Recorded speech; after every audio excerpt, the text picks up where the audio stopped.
to have the premier professor from Oregon State University. Yeah, go Beavers. You know, Oregon State has an incredible nuclear engineering program as well as health physics. They're not as well known as the big guys in the East, the MITs, the Michigans, and so forth. We're kind of isolated up here. Yet the next small modular reactor that's going to be running in the United States, maybe in the world, originated at Oregon State University, the so-called NuScale. I'm not sure that you want to take credit for that, Kathy, but you are at the helm of a major university. So with that, let's welcome Dr. Kathy Higley. Thank you very much. And to keep this on quite a tight time schedule, I'm going to kick off this session on the role of modeling and radiation protection with our keynote address by Dr. Daryl Fisher. And Dr. Fisher is a past president of the Health Physics Society. He was a senior scientist at Pacific Northwest National Lab. He was a nuclear medical physicist at Dade Moeller, and currently he's a medical physicist with Versant Medical Physics and Radiation Safety. Dr. Fisher, and I've just thrown his pen on the ground. Thank you, Catherine. It's a real pleasure to be here among friends who I respect, and those of you who are graying at the same rate that I am, and it's just a delight. The background for this particular topic is interesting. Dr. Alan Walter asked the question one day as we were planning this conference, and he said, what's the most important change that we might make in the updating of our radiation protection standards? And I thought for a moment, and I said, you know, there are a lot of challenges with LNT, but I think the first thing that needs to be looked at is the public dose limit for radiation exposure. And so that's what this talk is on. Mouse? Rational basis for updating the recommended limit on radiation dose to the public. Should the public dose limit be what it is today, 1 millisievert per year, or should it be 5 millisieverts per year, as it was previously, or should it be something else? The historical context is really interesting. Prior to ICRP publication 26, the dose limit was 500 millirem per year, which was set as 1/10 of the occupational dose limit for nuclear workers.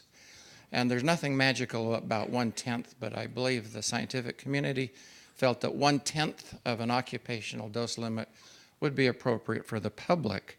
In ICRP publication 26 in 1977, where the risk coefficient of 10 to the -2 per sievert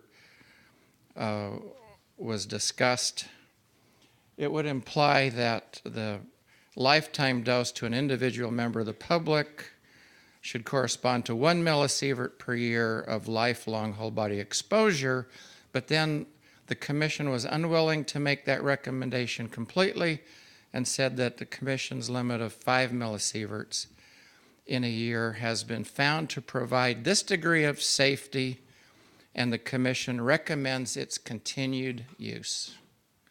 That didn't last too long. Explained further, the application of an annual dose equivalent of 5 millisievert to individual members of the public is likely to result in average dose equivalents much less than that, about 1/10, or 0.5 millisieverts per year. Again, that's in the same publication. But a little bit later, in the 1983 Washington, D.C. meeting of the ICRP, the commission recommended that the committed effective dose equivalent from exposure in any 1 year be limited to 5 millisieverts per year, but for repeated exposure over prolonged periods, that it would be prudent to restrict this to 1 millisievert from each year of lifelong exposure. Now what they're doing is they're holding the 5 millisievert but moving toward a 1 millisievert limit. Then in the 1985 Paris Statement, these are found in the ICRP publications, publication 45. In this Paris Statement, the ICRP revised downward the public dose limit to 1 millisievert with one caveat. However, it is permissible to use a subsidiary dose limit of 5 millisieverts in a year for some years, provided that the average annual effective dose equivalent over a lifetime does not exceed the principal limit of 1 millisievert in a year. So that's getting a little bit, a mixture of two limits. In ICRP 60, publication 60, 1991, when the ICRP lowered its recommended occupational exposure limit for nuclear workers from 50 millisieverts to 20 millisieverts per year, it also took the occasion to formally recommend that the dose limit for members of the public be reduced from 5 millisieverts to 1 millisievert. That's when that change officially took place. And justified this change on the basis that the annual effective dose from natural sources is about 1 millisievert. It's given in paragraph 191. And that this natural background may not be harmless at 1 millisievert per year. And I find this a very interesting statement, that 1 millisievert per year may not be harmless. Again, in ICRP 60, the same publication, it is implicit in this limit that the constraints for the optimization of protection in the design of new nuclear installations should be smaller than 1 millisievert in a year. The assumptions underlying this particular change from 5 millisieverts per year to 1 millisieverts per year are rather profound, and the consequences to licensees, to companies building nuclear power plants, to all other work with radioactive materials has been quite profound. The underlying assumptions for a 1 millisievert limit are as follows. Future radiation-induced cancer is predictable. The risk of stochastic detriment, meaning cancer, from low-level, low-dose rate radiation is known, and in all cases may be modeled correctly from the Japanese atomic bomb survivor data. The linear no-threshold dose response hypothesis holds at all dose levels between 0 and 100 millisieverts.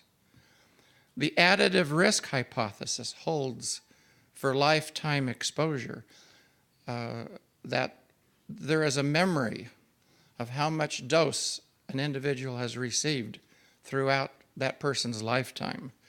That risk-modifying factors such as dose rate, cellular repair, sex, age at exposure, smoking, diet, and all known molecular biologic response mechanisms, such as those we've heard this morning, are irrelevant and have no influence on underlying cancer risk for all types of cancer.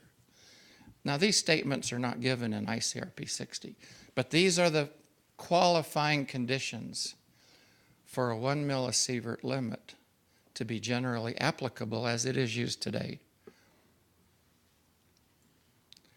Another factor driving the ICRP dose limit for the public, driving it downward to 1 millisievert per year, was the idea that the general public could be exposed to more than one planned exposure, such as, where do we have this condition? Such as a person living in Richland with a nuclear power plant 15 miles to the north and the Hanford site covering the next 650 square miles. There's multiple planned exposures, and so the fact that there could be more than a certain amount of exposure to the public had to be taken into account. So just for fun, I throw up the pie chart of our background exposure in the U.S., our average background. It's 6.2 millisieverts per year according to NCRP publication 160. And nuclear is that small hairline on your right below the red pie representing radon and thoron background. And really, it represents a tiny, tiny 0.1% of our public dose. And so considerations of, the great doses from nuclear installations maybe has very little impact on our total background. But when we see that the average annual background in the U.S. is 6.2 millisieverts per year, then we see that the public dose limit is about 1/6 of our background. What is a millisievert of effective dose? The unit effective dose is a mathematical construct of risk.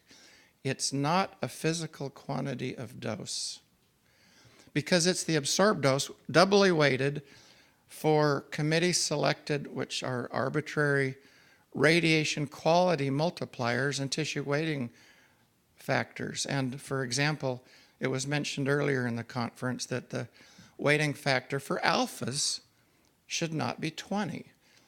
Our recent data shows maybe closer to 3 to 6. So it's kind of a strange construct of future risk. 1 millisievert is assumed to be equal to the whole body dose that one might receive from a continuous ambient external exposure rate of about 100 millirem per year, or about 11 microrenkin per hour, or as I said, 1/6 of the average annual dose from natural background, including indoor radon and medical sources. So what's the perceived risk of exposure at 1 millisievert per year?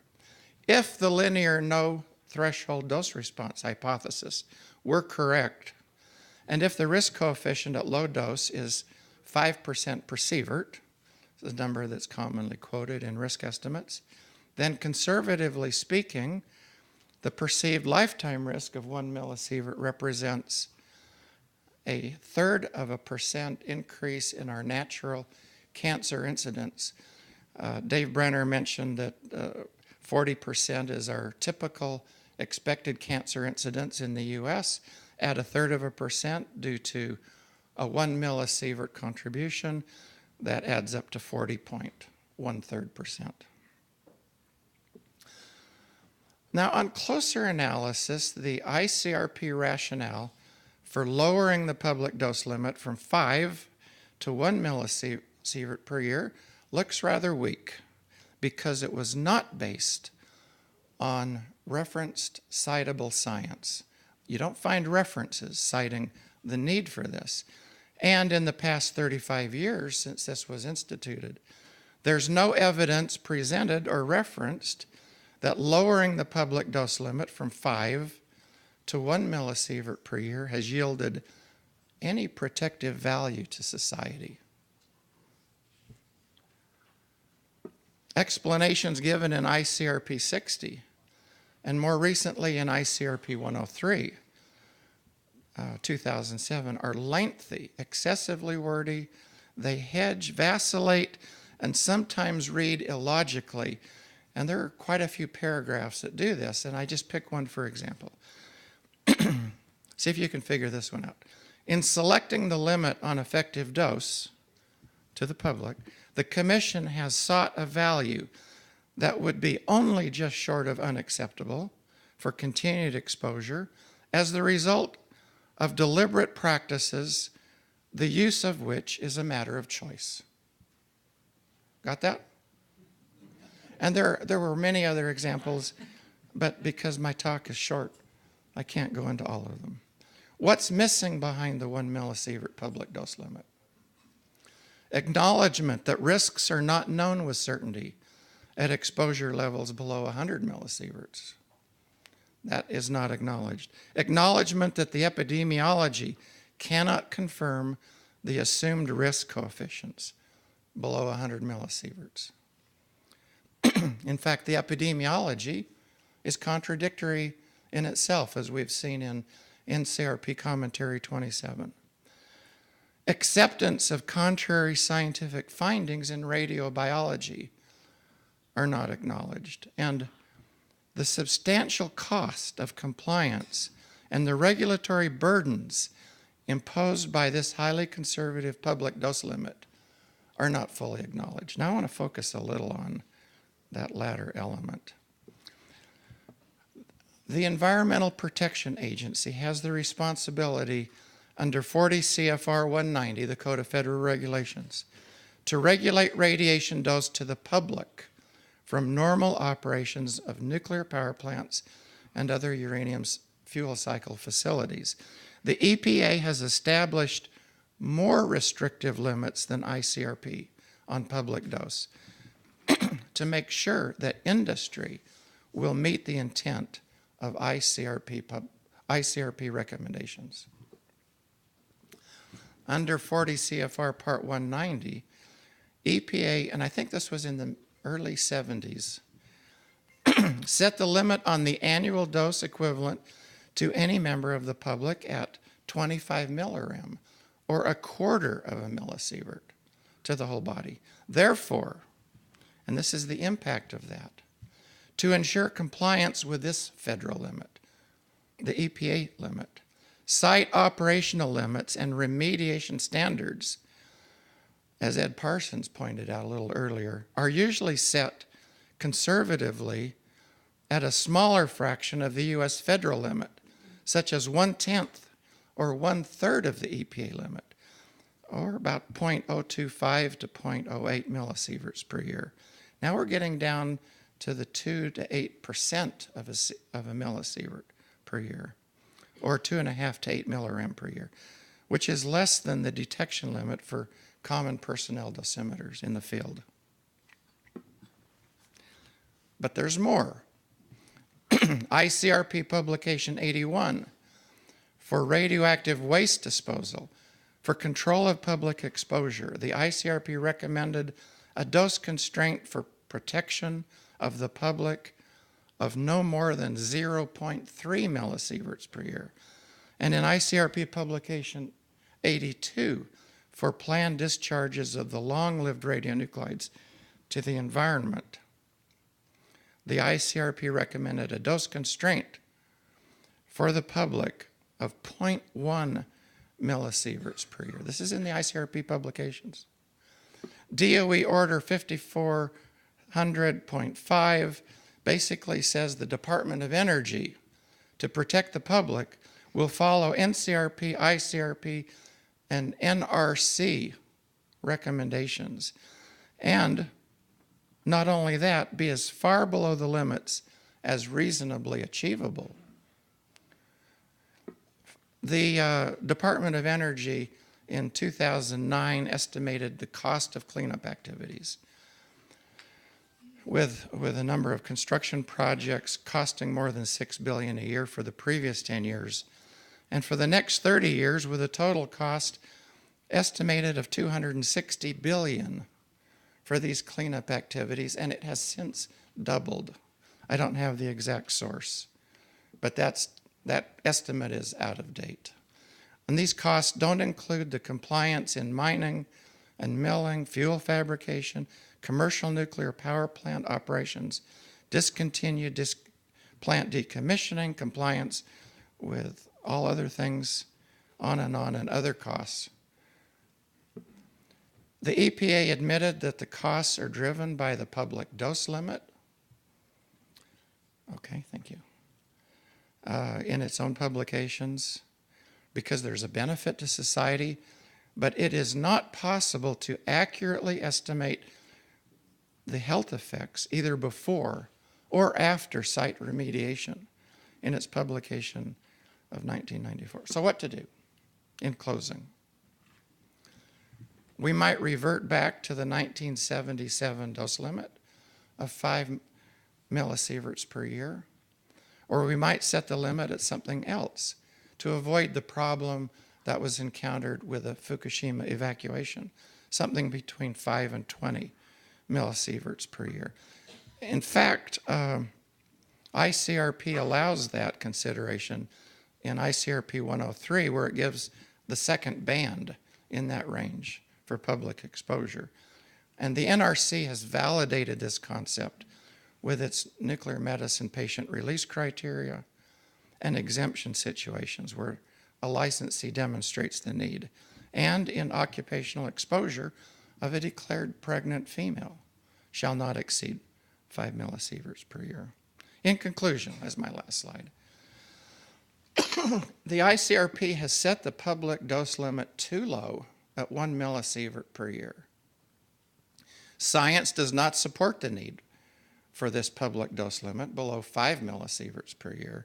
The high cost of compliance is likely unnecessary in terms of net gains in health and safety, and with high assurance it seems reasonable that members of the public, including the unborn, may be adequately protected with a limit of somewhere between 5 and 20. Thank you for your attention. Dr. McClellan asked, or I didn't ask, but I promised I'd mention his name in this last slide. When Roger was young, this was a sewer treatment plant. And since he left Richland, they've now upgraded to a nice golf course. It was called the Rose Bowl. Thank you.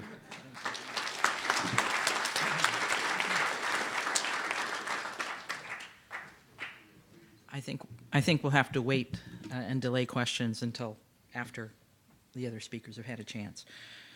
Our next talk this afternoon is Arguments Against Linearity at Low Doses, and our speaker is John Dunn. I've asked him to introduce himself and give us just a brief bit of your background. And again, thank you very much.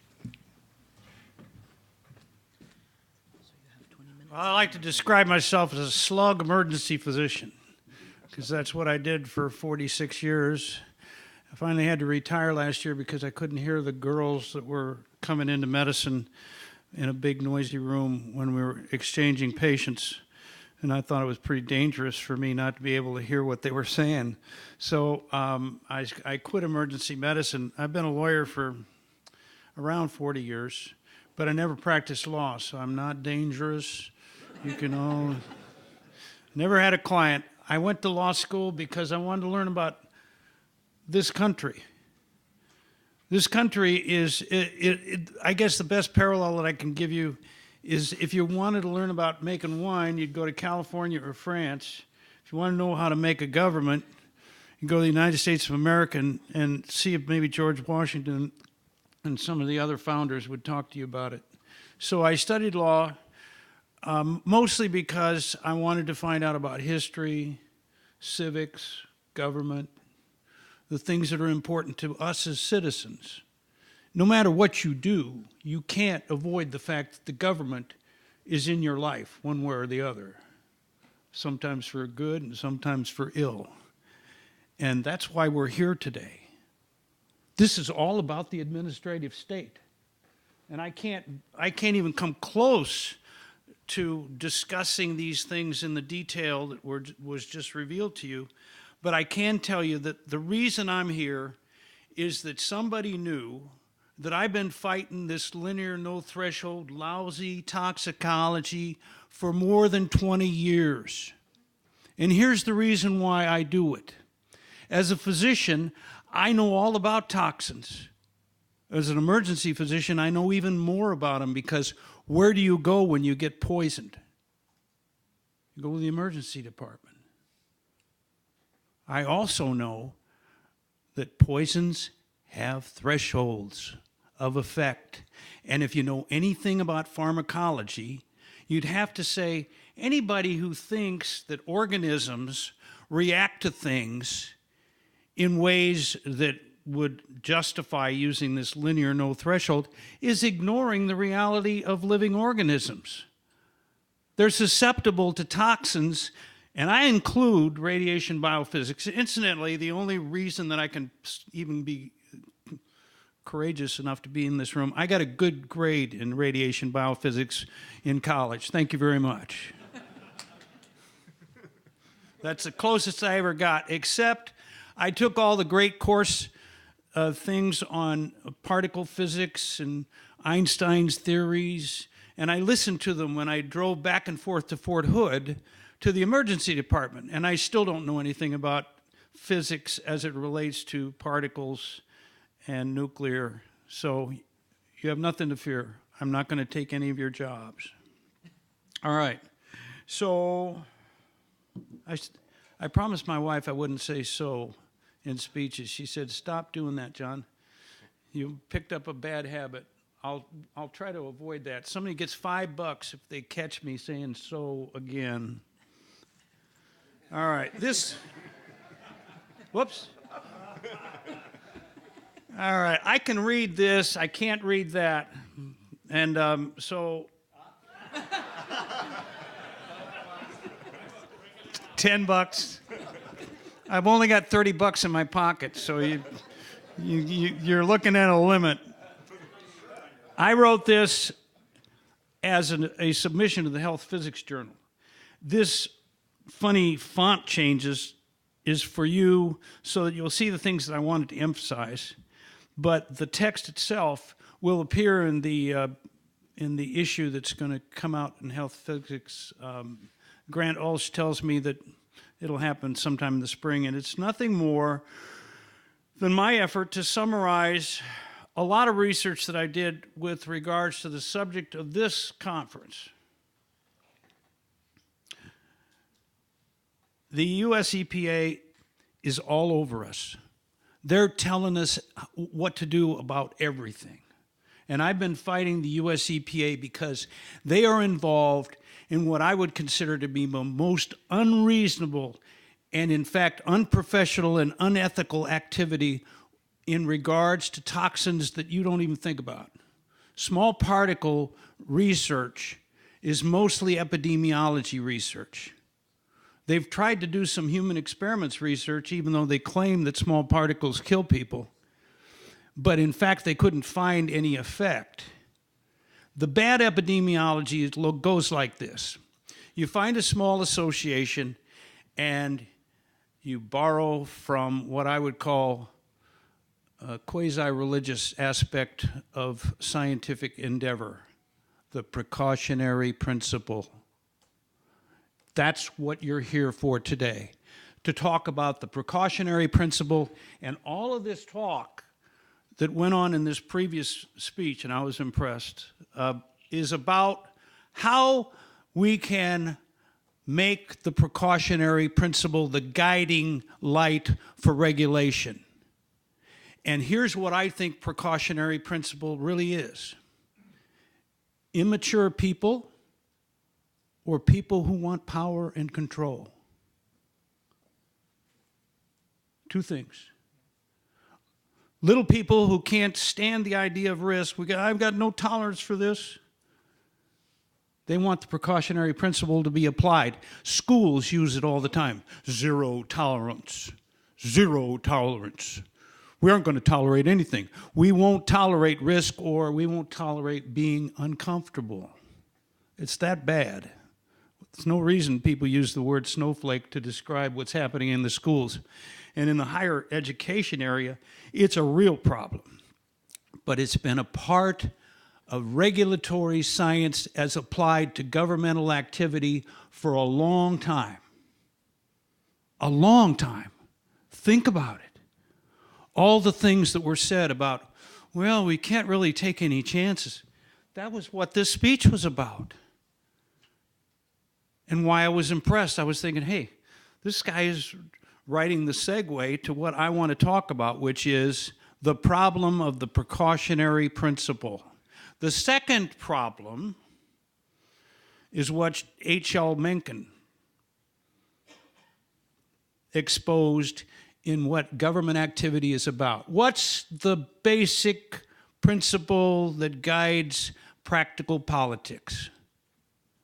Scare the public so they'll be clamorous to be led to safety. And guess who gets to be the hero?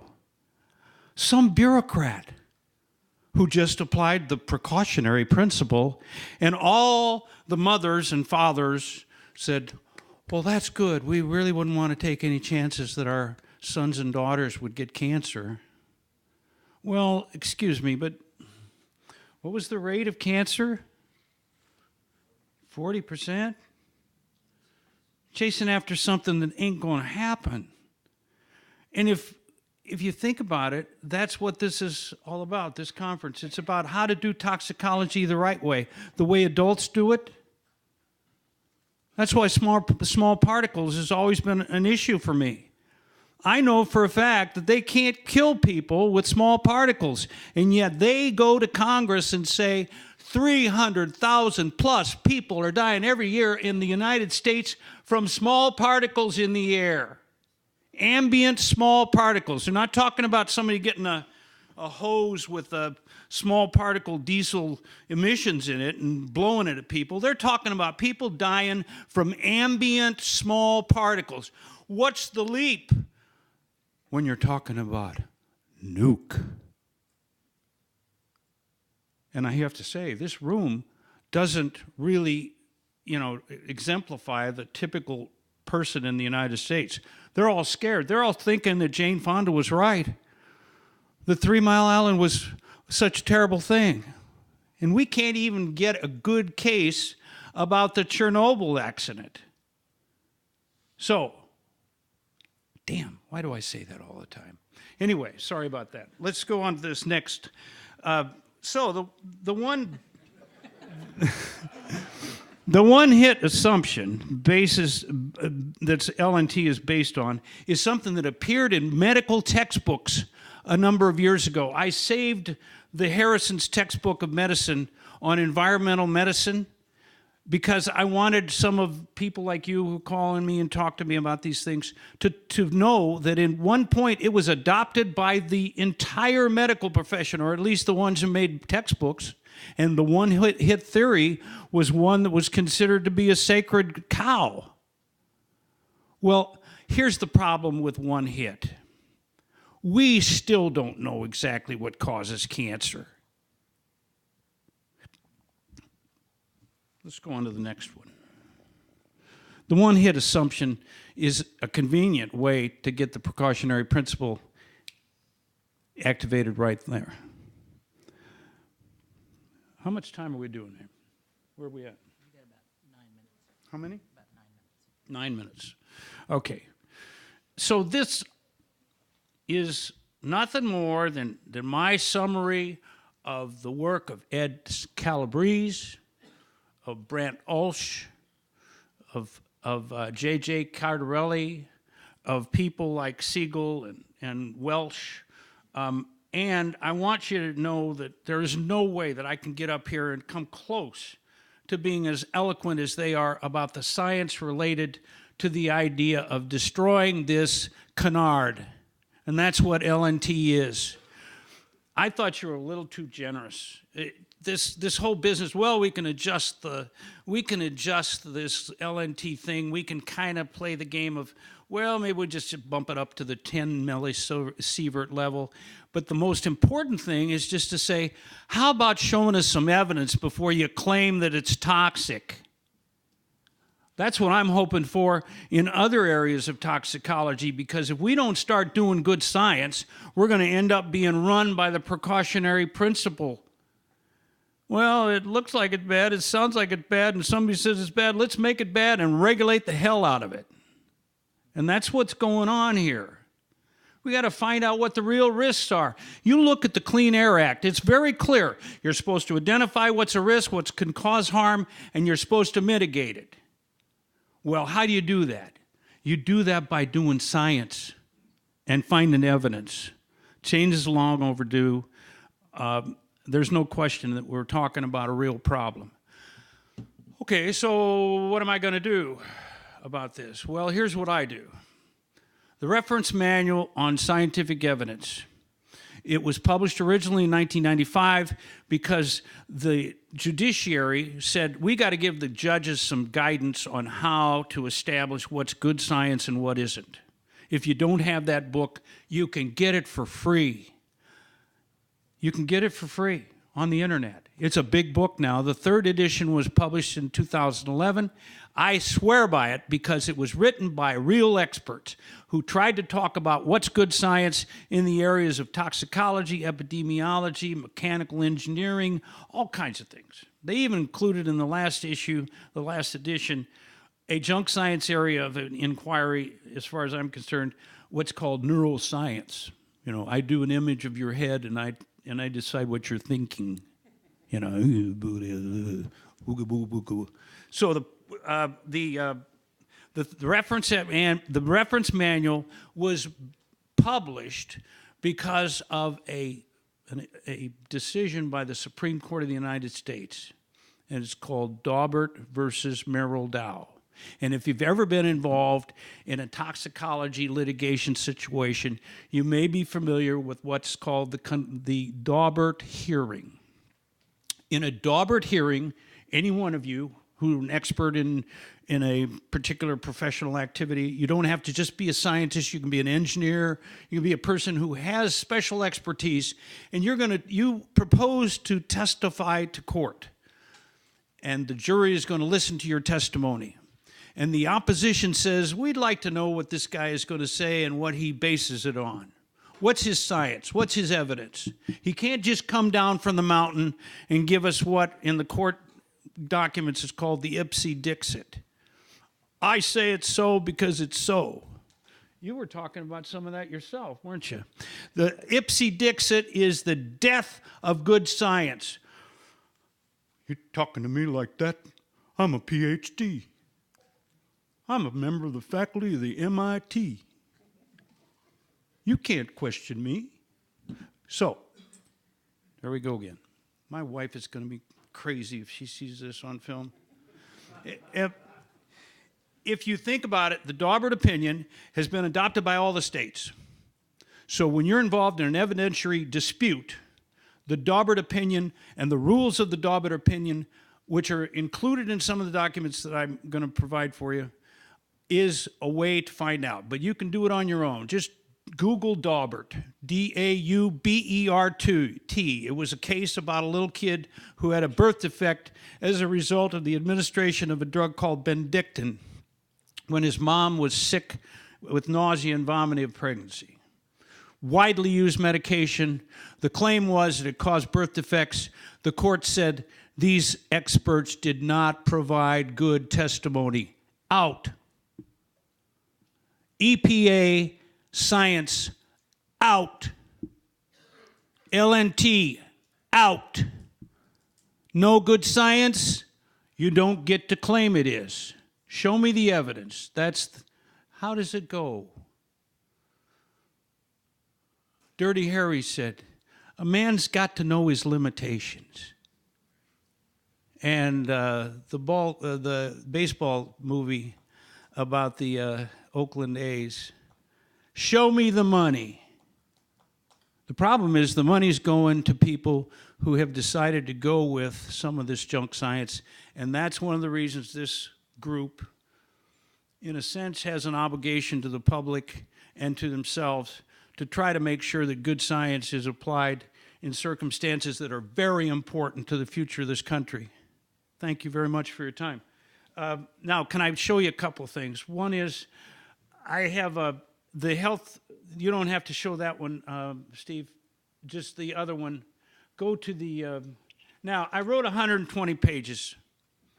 And I have to tell you, I stole so damn much from Brent Ulsh that I was thinking, first of all, he's going to look at that health physics paper. He's going to say, well, gee, John, I mean, why didn't you just ask me to write it? Well, I asked, I wrote it because I thought it was so damn good. And I also wanted to talk about Ed Calabrese's work. So that's in the health physics paper. This long, long paper has 100 references. You can't imagine that a slug from Texas could write a paper with 100 references, right? Well, you're probably right, but in fact, when it happens, if you got a good resource to quote, what a wonderful thing. And write down, go down just a little bit. Here we go. See those blue things? This is the links to those two documents. The health physics document will be published by the health physics people. The second document is up at junkscience.com, which is Steve Malloy's website, but I ran it for a couple of years when he went to work for a coal company guy. And so I have a relatively good relationship with him, and he put this website link up for you if you want to go to the big paper that I admit stole a lot from a lot of guys who are maybe in this room, because I have a lot to thank you for. You do good work. I appreciate your efforts. I'm glad I could be here to be a part of this, and I think I've said enough.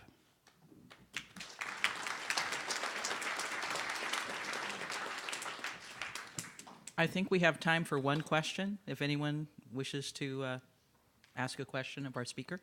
And I'll be glad to arm wrestle anybody in the other room if you're interested afterwards. Well, that answers my question. I was going to ask if you were willing to arm wrestle. Actually, I just want to make a comment. Excuse me. I tried to explain yesterday, but I want to identify what I said yesterday with what you just said about the precautionary principle. And that is, it works as long as the consequences of erring on the caution side are not worse than what you're trying to avoid. And it's like if you're walking on the edge of a cliff, the precautionary principle says move a little farther from the edge. But if you're walking on a narrow bridge,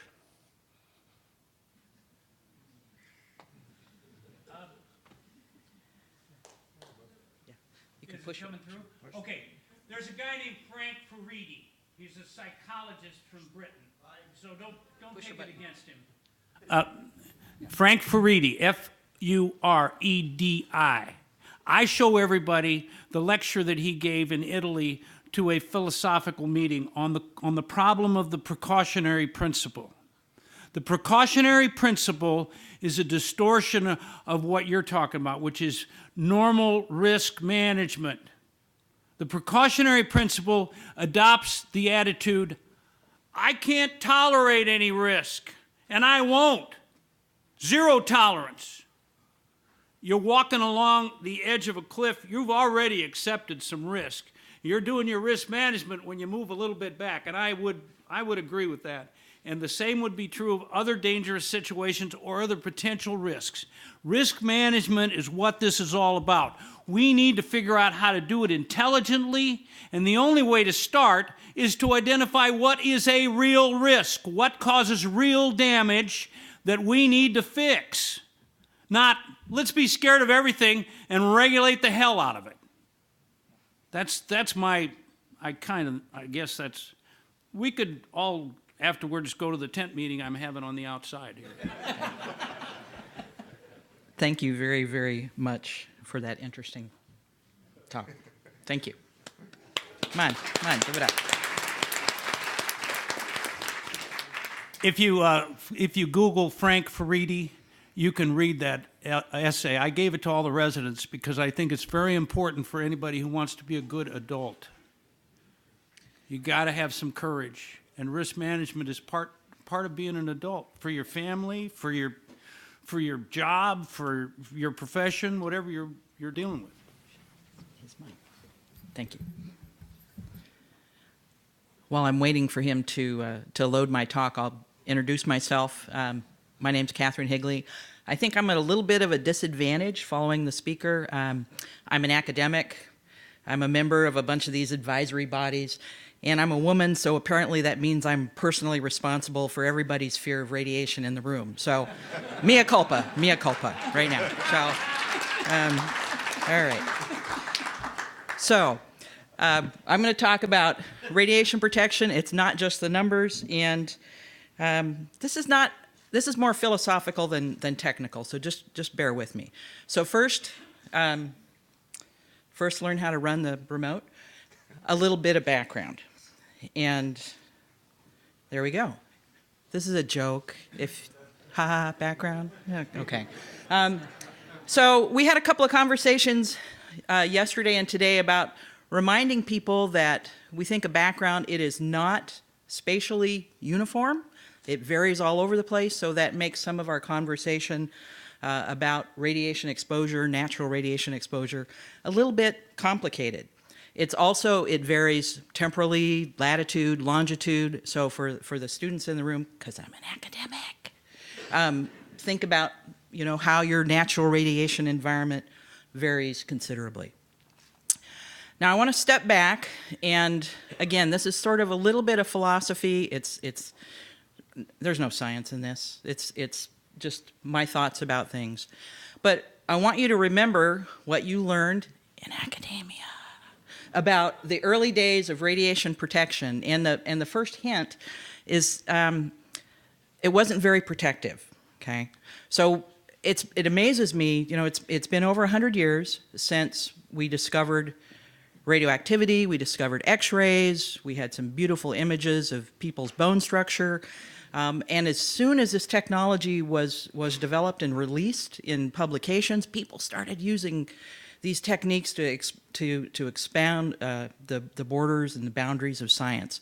And the picture on the bottom right, if you take a look at it, and you know, I'll give you a question of how many things are wrong with this picture from a radiation protection perspective. And I'll just let you think about it, and I'm not going to offer $5 or anything like that, but just, you know, there's a bare X-ray machine, and a guy's hands are in the beam, and another guy's hands and his bits are probably pretty close to the machine. So it's not a good thing. One of the things we see today when somebody describes some brand new scientific discovery, very quickly you find that the people are commercializing it, whether or not it actually has any benefit whatsoever. So the same thing happened back in the 1920s, the 1930s. You're discovering radiation, you're discovering radioactive material, you are isolating radium, and so obviously there's somebody coming along behind the scientists that are turning these concepts into monetary, or they're monetizing these concepts. So I recommend that all of you go to the Oak Ridge ORAL website. It's posted on the talk. They have a museum directory, and they show these beautiful images, and there's a little bit of discussion about all these amazing historical artifacts that people have used, you know, to make money and supposedly confer some sort of confer a health benefit or a beauty benefit. Radium, you know, bath salts, poultice made with radium in it, revigator, where you can stick a hunk of ore or some other kind of radioactive compound and make your water, your juice really good for you, exciting. And then, and in the realm of who thought this was a good idea, there's the shoe-fitting fluoroscope, where young children or adults could stand on this machine, stick their feet in a beam, and, you know, presumably an X-ray beam is coming up through the bottom of their feet, again towards the bits, and giving everyone a good healthy dose. So this is not this is part of our history, and you have to understand it and embrace it. But when we start talking a little bit about radiation scares and phobias, there are some reasons behind it. And as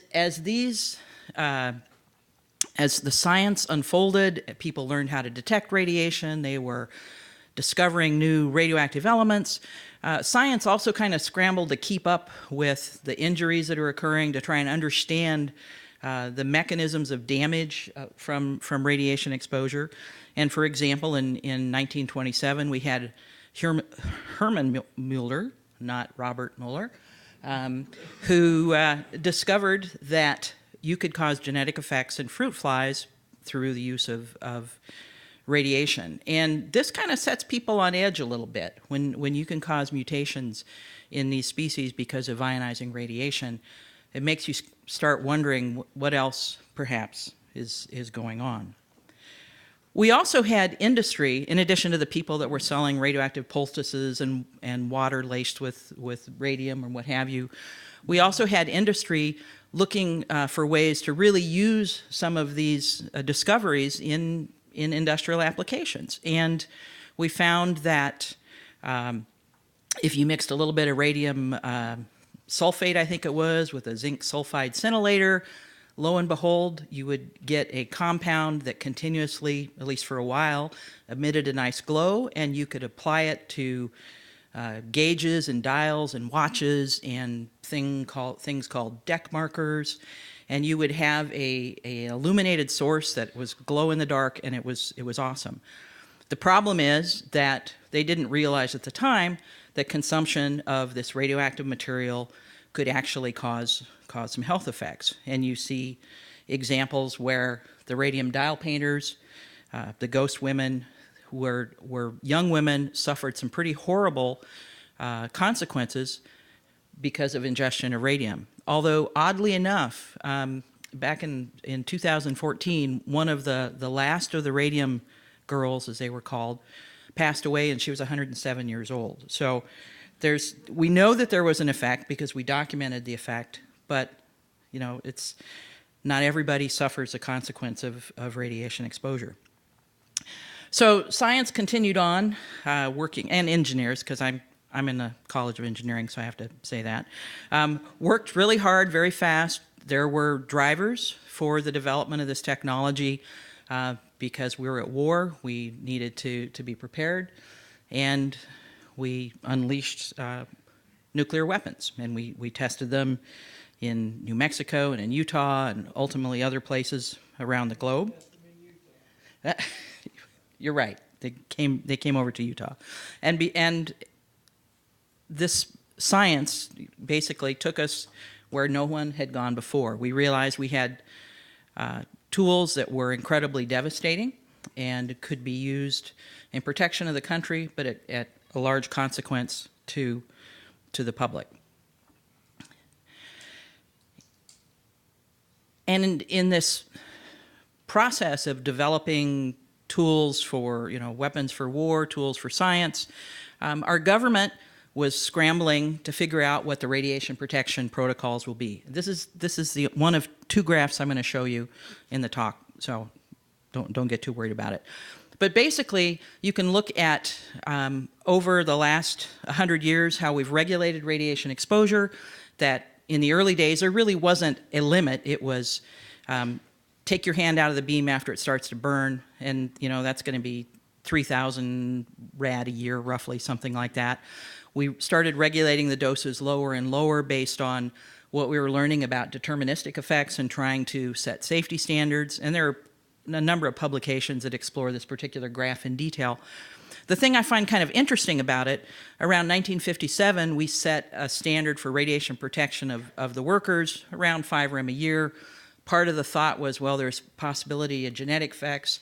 Over the intervening 40 some odd years, we've gone through some fundamental restructuring of how radiation dose is calculated and the philosophy behind radiation protection, and that 5 rem a year really hasn't budged. And I just find that kind of interesting. And I'd like somebody who's more knowledgeable to explain to me how that actually worked out.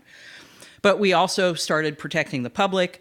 We started out with about 500 millirem a year, dropped it to 100 millirem, and then there are a bunch of other standards that have been added to that to protect drinking water, or to protect people from inhalation, or to protect people from low-level waste disposal, and on and on.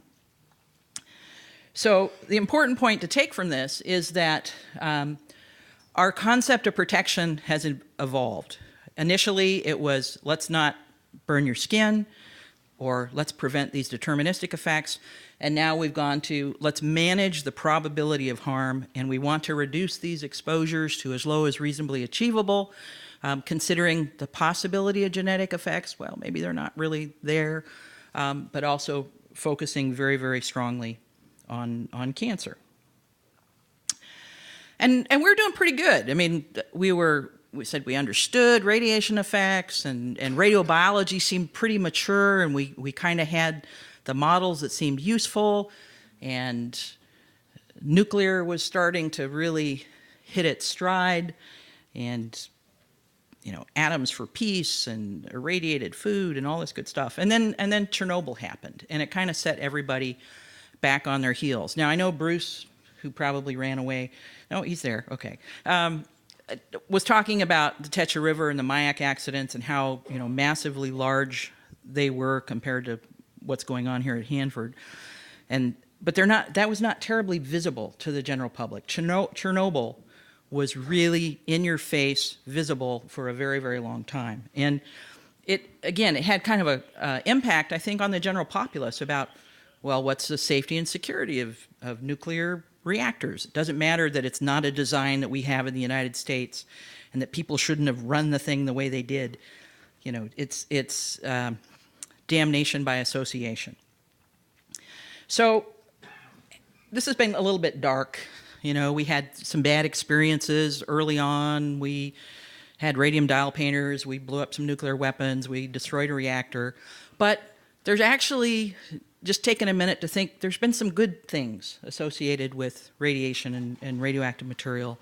And we need to keep those in mind when we're trying to sort of advance and discuss, you know, what's an appropriate regulatory structure. Lots of benefits. I mean, we recognize that there are tremendous benefits to the use of radiation in medical settings. It's really great. One of my daughters had to have her appendix out. They recognized it. They did a CT, and you know, rather than filleting her open like a fish, you know, they were able to kind of figure out where things were. They went in with laparoscopic tools and made it all better very, very quickly. So I recognize the advantages of radiation in healthcare settings. For diagnosis and for treatment of disease, it's absolutely essential and absolutely wonderful. We also, you know, we're kind of recovering from Chernobyl. Fukushima set us back again. But we're beginning to recognize that there are very unique characteristics and capabilities of nuclear power systems that we can't use coal, we can't use maybe chemical rockets, we can't use solar cells or hydropower or some of the renewables to address certain issues, climate change, for example, or again, space travel. So we recognize that there is potentially a role for nuclear if we can get over this issue of the fear that we have. Okay. So this is the second graph I'm gonna show, and this is qualitative, and I expect some of the radiation biologists and probably members of the ICRP to come up and kick me in the shins when this is done. I know that I've made an assumption about dose rate effectiveness factors. Just bear with me on this. The challenge we have when we're dealing with the public talking about radiation risk and radiation concern is that we know there's this bright line up at the top. There's doses where really bad things happen. We know you get to a point and it's very, very serious. We also know down at the bottom of this graph, there's doses where not a lot happens. And this thing is log on the y-axis, and it's sort of kind of log-ish on the x-axis in terms of duration of exposure. But we have this region where, you know, effects can really be observed, and then there's this region where they're really estimated because we can't measure it. And the natural environment spans a pretty broad range of exposure rates. When you look at terrestrial background, even in the United States, to places in Iran, to places in China, to places in Brazil, you have some incredible ranges in just natural exposure rate. You can throw in cosmic radiation on top of that, and we don't really see adverse consequences. Yeah, you go look at the people in Kerala and you can see some genetic effects, but there's no demonstrated adverse consequences at those exposure rates. We also have medical thrown on top of this. Our diagnostic procedures are generally down in the range where you don't see things. We have the radiation therapy where if you're doing a total body irradiation, you're taking somebody right up to the edge of death for the purposes of saving their life. But what outweighs all of these conversations are the presence of these nuclear accidents, which are really in high dose and typically high dose rate kind of areas. And so they color everything that we do. And sometimes it leads to maybe not the best of decision making. And here's one example. So the Navajo Nation, it's an area, Colorado Plateau, lots of uranium in areas there, a lot of small mines that were hand dug, and uranium ore and ore residue is all over the site. They're going and they're going to spend a lot of money trying to remediate it. People are terrified of the presence of uranium in their homes and their soils and around them. In the meantime, about a third of the population doesn't have access to fresh drinking water. They get their water from stock watering tanks. So somebody will share the water with the cows for the house. And so the biggest public health hazard for this group is actually as a consequence of the lack of fresh water, not because of potential uranium and radon in their homes and around. And while you can't swap money from one for the other, the people are really terrified about the presence of radiation and radioactive material. Another example, I'm going here tomorrow, Hunters Point, San Francisco.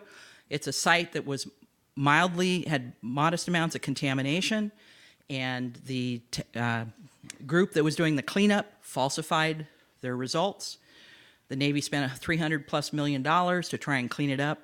The people are terrified that they might now have radioactive sources under their homes, and the Navy's likely to have to spend another $300 million to make people willing to stay there and to continue development of a very necessary piece of real estate that San Francisco desperately needs. And in part of it, there's a deck marker that apparently people used to throw out by the thousands into various places, is one of the concerns. So what do we do? Well, we remember that the underpinnings of our radiation protection are not just based on the science. It's also based on the experience that colors our views and our emotions, how we work with radiation and radioactive material. And it also has to consider, our social and ethical principles and values in this process. So we can talk about all of these low dose effects and whether it's linear or nonlinear, but there's still this issue you have to weave in and address the issue of social and ethical principles and values. There are some practical things we can do. We can stop being so incredibly over-conservative in our calculations.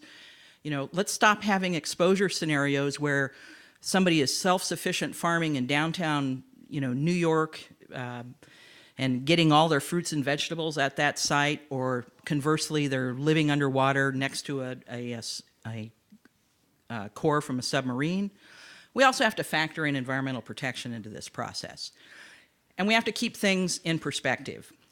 I'm listening today about low dose studies, 10 rad studies, and I'm thinking, is that really relevant when the standards I'm dealing with are 0.04 millisieverts or 4 millirem? My concerns are, rather than angels dancing on the head of a pin, I'm the dandruff on the angels on the head of the pin because the standards are so low. So with that, I will end, and I will say thank you very much.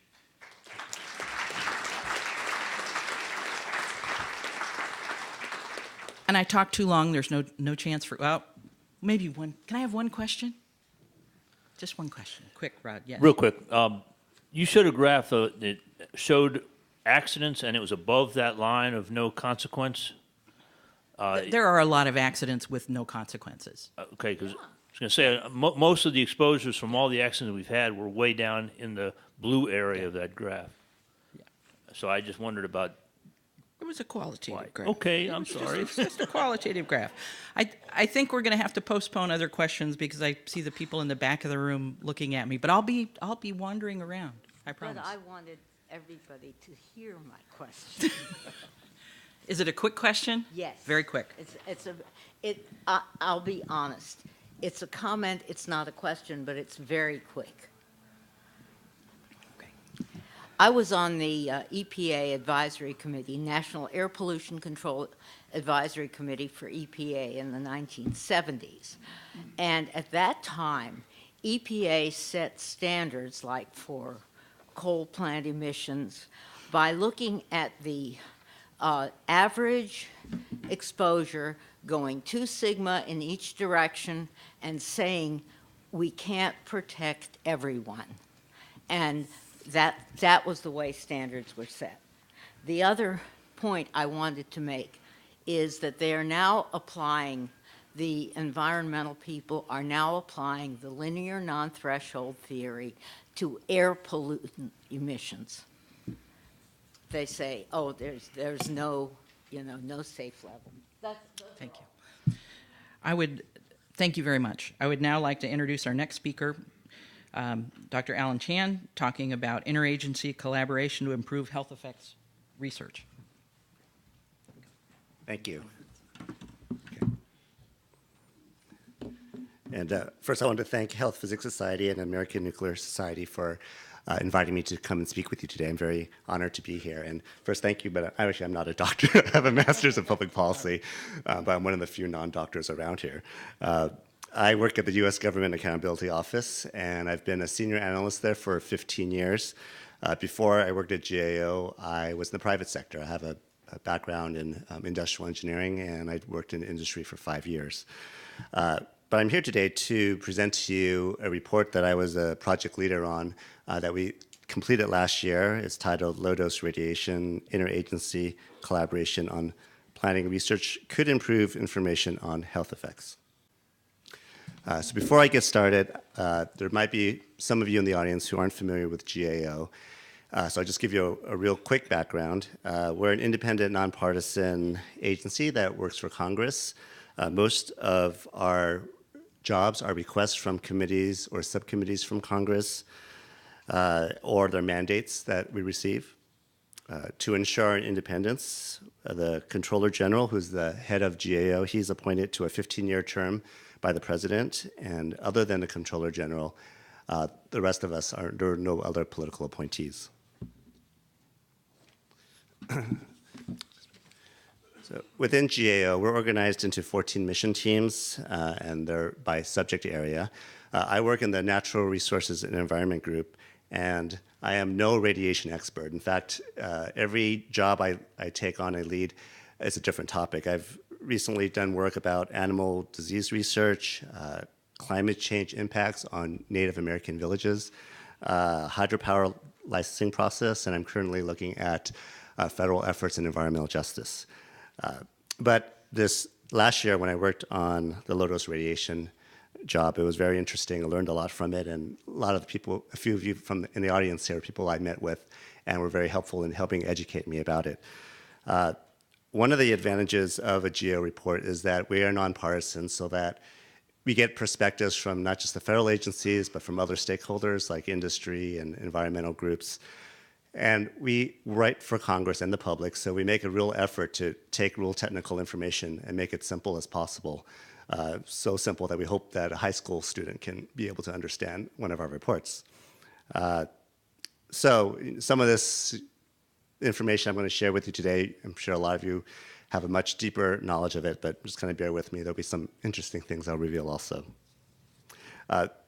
Having said that I'm not an expert in radiation, within GAO we do have a group called the Science for Center, Technology and Engineering, in which we do have some scientists with a background in radiation. And in fact, on this job, even though he wasn't one of the authors of the report, we would consult with our expert, and he helped make sure that we were correct with our work.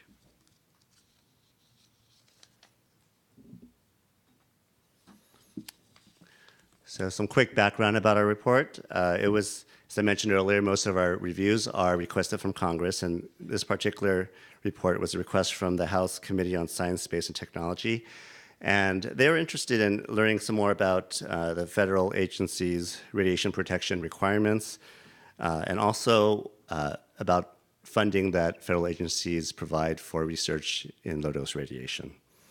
So we issued our report in September of 2017, and subsequently we were invited to testify to Congress in November 2017.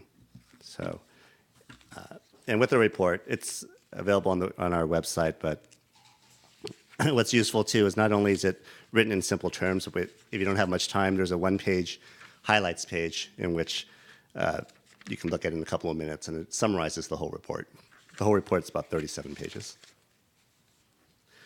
The two main objectives that we had in the report, the first one is how have selected federal agencies developed and applied radiation protection requirements and guidance for workers and the public? And the second objective is to what extent have federal agencies funded and collaborated on research on the health effects of low-dose radiation?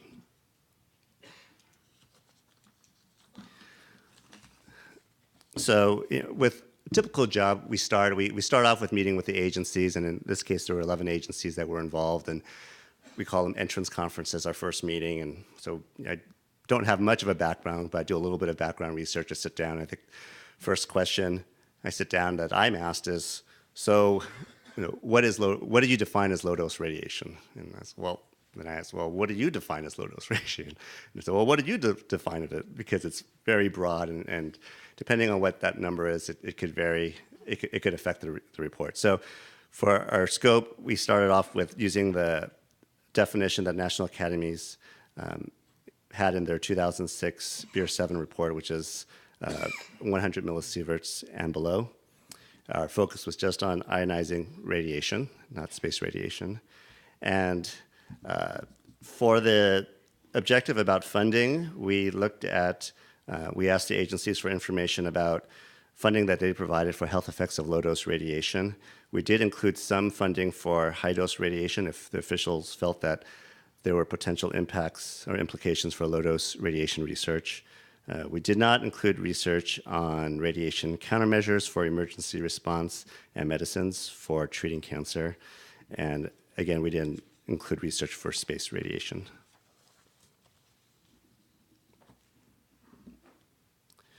For the objective on federal agency radiation protection requirements, we limited our review to 4 settings in which radiation exposure can occur.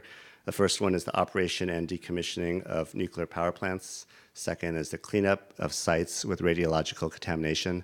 Third is the use of medical equipment that produces radiation. And fourth, accidental or terrorism-related exposure to radiation. The 4 federal agencies that are involved in setting the requirements are EPA, NRC, DOE, and FDA. And the 3 advisory bodies in which influence these requirements are from ICRP, NCRP, and the national academies. Also, going back to the funding for research in low-dose radiation health effects, we spoke with 11 agencies, and out of those 11, 7 of them said they had provided some funding and provided us with those figures. So for our first objective,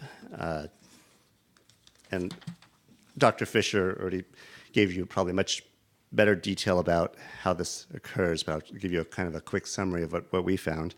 The first objective, we found that agencies relied on advisory bodies to develop radiation protection requirements. Again, those scientific bodies that they used were ICRP, NCRP, and national academies. And in those, in the guidance from those scientific bodies, they generally support using linear no threshold model for setting radiation protection requirements. However, they do recognize that it is challenging to accurately estimate cancer risks from very low doses of radiation exposure. And the National Academies report identified research needs in several areas.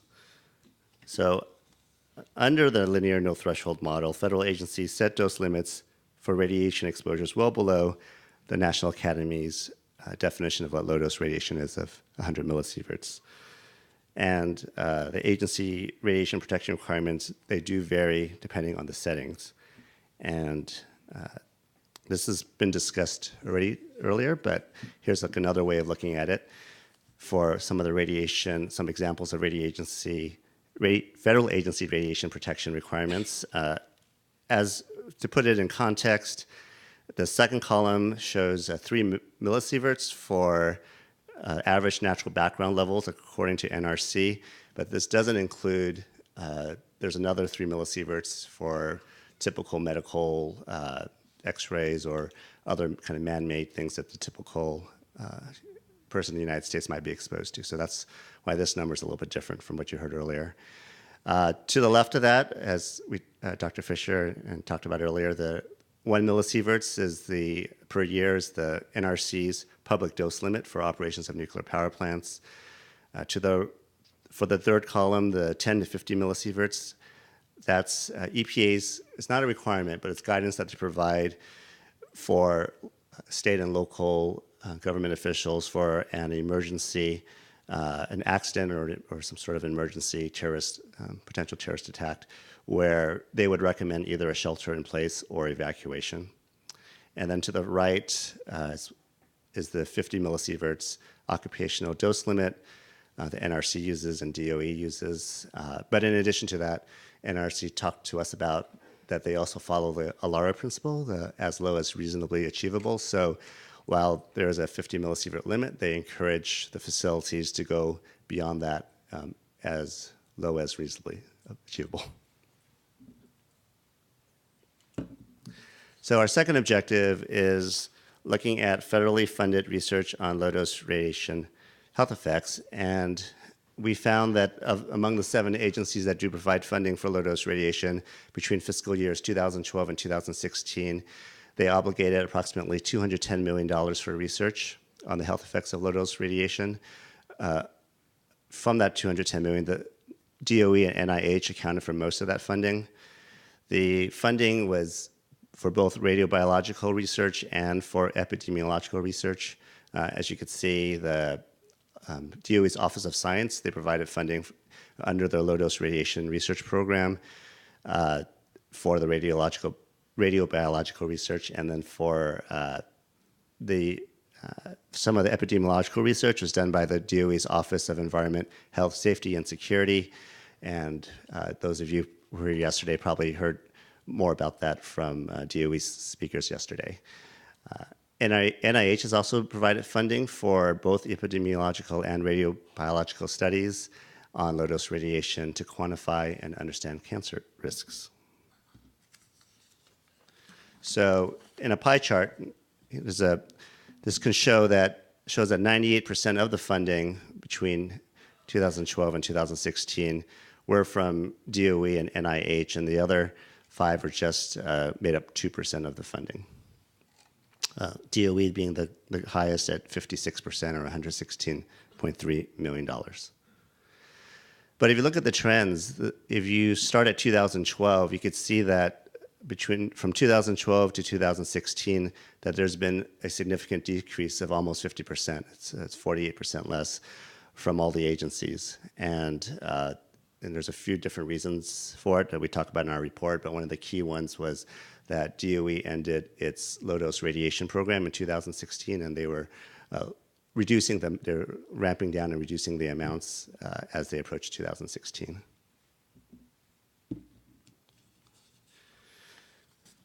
So this problem, this issue about health effects of low-dose radiation, as you all know, it's been around for a while, and including GAO, we've done a couple of previous reports about this also. The most recent one before last year was done in the year 2000, and back in 1981, we also had a report about problems in assessing cancer risks from low-level ionizing radiation exposure.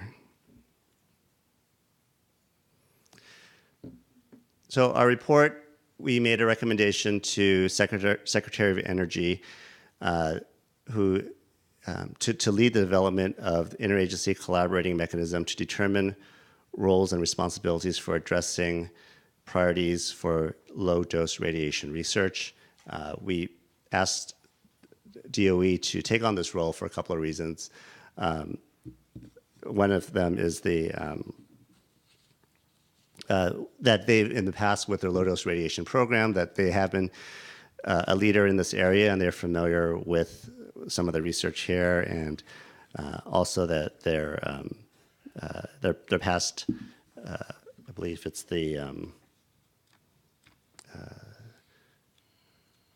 there's an act that from the 1946 Energy Act that they were expected to be a lead in this research also.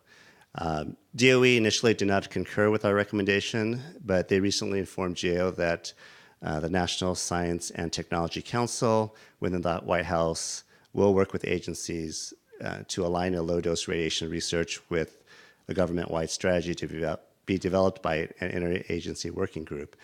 And we are keeping track of that. It's been 1 year now since our report, and we continue to track it until it's either completed annually for the next 4 years. So, okay. If you have any, if you're interested in taking a look at our report, again, you can go to gao.gov. We have this report plus the 2 previous reports, and we also have our testimony on our website also. Thank you.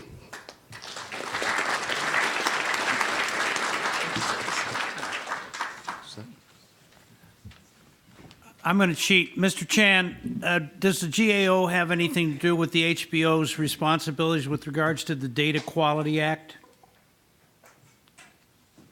Sorry, can you repeat that question again? Right here. Oh, yeah, sure. So the HBO has authority in regards to Data HBO? Quality Act to Sorry. guarantee good science. Has the GAO been involved in any efforts to make the HBO make the Data Quality Act work? Yeah, what's HBO? You mean CBO or? The House, the House HBO is, or the Budget Office, whatever it's called. OMB. Excuse me, and I apologize. OMB is supposed to enforce the Data Quality Act and make sure it's being done by the agencies. Has the GAO had any interaction with the OMB in regards to that? So I'm not sure. We do like 1,000 jobs a year, so I'm not sure about all the ones, but whatever's requested by Congress or by mandate, then those are the ones that we get involved in. So there's a few jobs that we do as research and development that's self-imposed. Do you know what the Data Quality Act is? I'm not that familiar with it, no. Okay, that's fine. Thank you. Thank you very much. Thank you.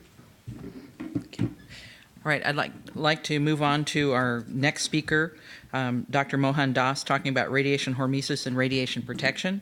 And Dr. Das is a medical physicist working in the Diagnostic Imaging Department of Fox Chase Cancer Center, and his current research interests include tumor heterogeneity analysis of PET images, health effects of low-dose radiation, and prevention and treatment of cancer through immune-boosting interventions. Dr. Das.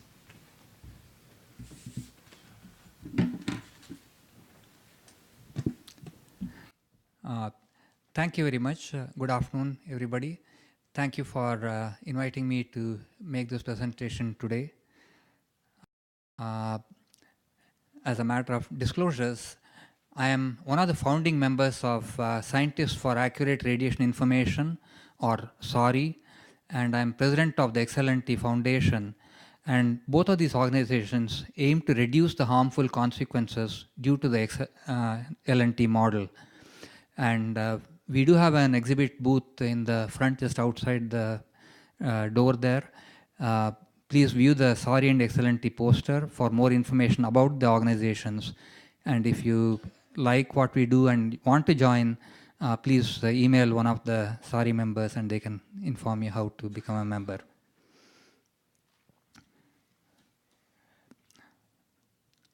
I'm a medical physicist and I'm interested in improving public health. The top 3 diseases of concern are cardiovascular disease, cancer, and Alzheimer's disease. The first 2 are the 2 top causes of death in the US, and Alzheimer's disease is becoming more important as we age, and there is no solution for Alzheimer's disease right now.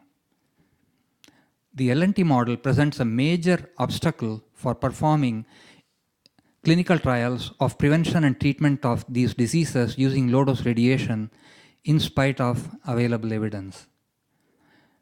Changes to radiation protection paradigm based on radiation hormesis can facilitate and enable progress in tackling these and other diseases. So it's a very important job to do to change this radiation protection paradigm. But, of course, there's a big disagreement in whether radiation hormesis is valid or not, probably in this room too. I wonder how many people here believe low doses of radiation prevent cancer, or, how many people believe? I would say maybe 5%, 10%, maybe, whatever. Anyway, we cannot decide this based on voting. I mean, it's not, this is not politics. For science, you need to decide by evidence. So I can show you plenty of evidence showing there is radiation hormesis, there is prevention of cancer, treatment of cancer, and but I'll be accused of cherry picking the data because, well, I mean, somebody accused, I forget who it was, but someone was accused of cherry picking the data. So I'm going to do is, I'm going to pick the best of the best data supporting the LNT model. So I'm not cherry picking the data. This was picked by the supporters of the LNT model. And then I'm going to show some evidence that I have picked from the literature over the last 50, 60, 70 years. So this is evidence quoted by BR7 report for the LNT model. The Preston data here was consistent with the LNT model, but if you look at the update, the cancer risk goes up with radiation dose, goes down and then up. You cannot explain this reduction of cancer as the radiation dose increases using the LNT model. So the LNT model is not supported by the atomic bomb survivor data. And these data, you are familiar with the 15-country study of radiation workers. The Canadian data is way off from all the other data, and that data was withdrawn because of defects found in the data, and this study would no longer support the LNT model. So the top evidence is not supporting the LNT model. NCRP came out with a report recently. It said 5 data sets provide strong support for the LNT model. I'll discuss the first 3 of them. First one is the Grant et al. Study of the atomic bomb survivors, the cancer incidence. The publication itself stated there is too much uncertainty in these data to guide radiation protection policies. This is not support for the LNT model. You don't need any science to determine this. You need to read English. And then you look at the data, it becomes obvious. There is no increase in cancer risk going from 0.2 to 0.7 gray for the male. And if smallest amount of radiation increases cancer risk, why is there no increase of cancer risk when you increase radiation dose by 50 centigrade? That's quite a high dose. How many of you think this study supports the LNT model? I want you to raise your hands. There is one David Brenner. Okay, I'll have to discuss it with you. There's one more hand. Somebody else raised the hand here. Okay, I don't know the person, but anyway. So, I mean, I think I would say the consensus here is that the topmost evidence quoted by NCRP does not support the LNT model. It's an overwhelming consensus. I won't discuss the other studies now. I mean, there's no point in discussing what is, I mean, if the top study doesn't, I mean, I don't want to waste my time, your time. Other studies claimed by the NCRP also don't support the LNT model, and this is described in the article that is published just recently online in Journal of Nuclear Medicine with the title, "Are we approaching the end of the LNT model era?" So you can download it from the website, or if you want to get it from me, you can email me and then I'll send it to you. Now let me start discussing radiation hormesis, the evidence for radiation hormesis. I'll show a few slides showing evidence for radiation hormesis. There are studies going all the way from 1950s all the way to 2017-18, and they all show reduced cancers, no increase in cancers, and then cancer therapeutic effect, and again reduced cancers here, and then some of the doses are not actually low. This is 10 gray of dose over many years for the radium dial painters. They did not have any increased risk of bone sarcomas. And then this is 1.5 gray over 5 weeks for cancer therapeutic effect. Anyway, this is all shown. This is all shown in the poster outside, so you can take a look at it and read it at leisure. This is data from Cohen about on the lung cancer mortality rates as a function of radon dose. Radon levels. People would question that. I'm quoting that because it has been argued about, and people have complained that he did not correct for smoking properly because he did not have county level data of smoking prevalence. So, and many publications like Dr. Pushkin and then Heath, and then the BR6 report, they all said the confounding by smoking can explain this observation. I'll discuss this in the next slide after this. There is more data. This is from, of course, you cannot see what the data are. These are on the cancer therapeutic effect and then the reduced cancers. And the, actually, I should just read the names of the cohorts so you know what the data I'm talking about. This is leukemia incidence in Hiroshima survivors, bone sarcomas in radium dial painters, lymphosarcoma patients. This is TB patients who are fluoroscopied frequently. This is the Mayak evacuated village residents near Mayak nuclear weapons facility in comparison to the control population, the cancer rates here, and then Cohen data. And then on this screen, there is data on non-Hodgkin's lymphoma radiation therapy patients, again, subjected to high doses over a period of 5 weeks, 1.5 gray, half body or full body radiation. And then this is data on the British radiologists who registered during this 1955 to 79. They were exposed to low levels of radiation. And then these people are exposed to high levels of radiation.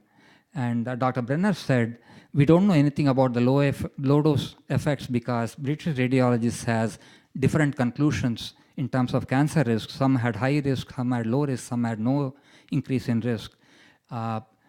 The thing is, the British radiologists early on had high radiation dose, they are high risk.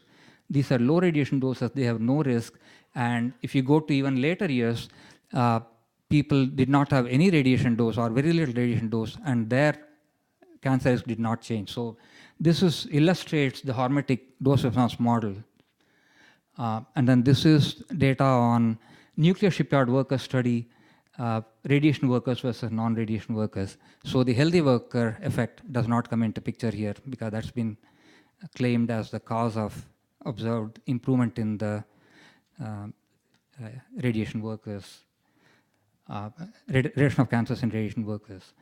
And there is data on second cancers in radiation therapy patients for volumes of the tissue which had low radiation doses. And then the atomic bomb survivor study, when you correct for the likely 20% negative bias in the baseline cancer mortality rates, and then you that was used in the processing the data to extract the excess relative risks.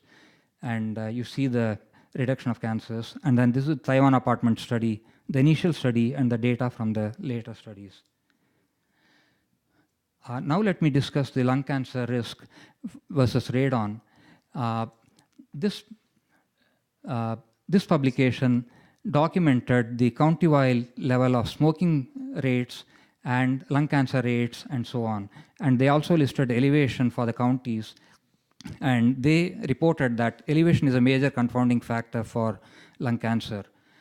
So what I've done is to take a narrow range of elevation. They have provided the spreadsheet of whole data. So you can do this in 2 minutes if you download the spreadsheet. Narrow range of elevations and then a narrow range of smoking prevalence. I used 61.75 to 62.25. So that's a very narrow range of smoking prevalence, and you still see the negative correlation. Slightly wider window shows negative correlation between lung cancer and radon levels. So confounding by smoking cannot explain this observation, and Cohen was indeed right, and the BR6 report was wrong, and so on.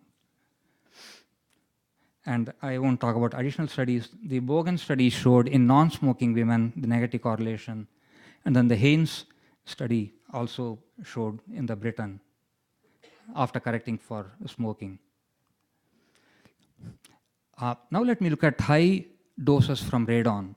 This is minor study, and you would all be familiar with, of course, it increases the lung cancer. This is the study from Newfoundland, floors for minors. So increased lung cancers. But it also resulted in reduction of circulatory system diseases and mental and nervous system diseases. These are significant reductions. So you can ignore this and then say there is detriment, but if you include all these effects for all causes, there is no detriment observed, no significant detriment from the high levels of radon. These are not residential levels. This is high doses over many years.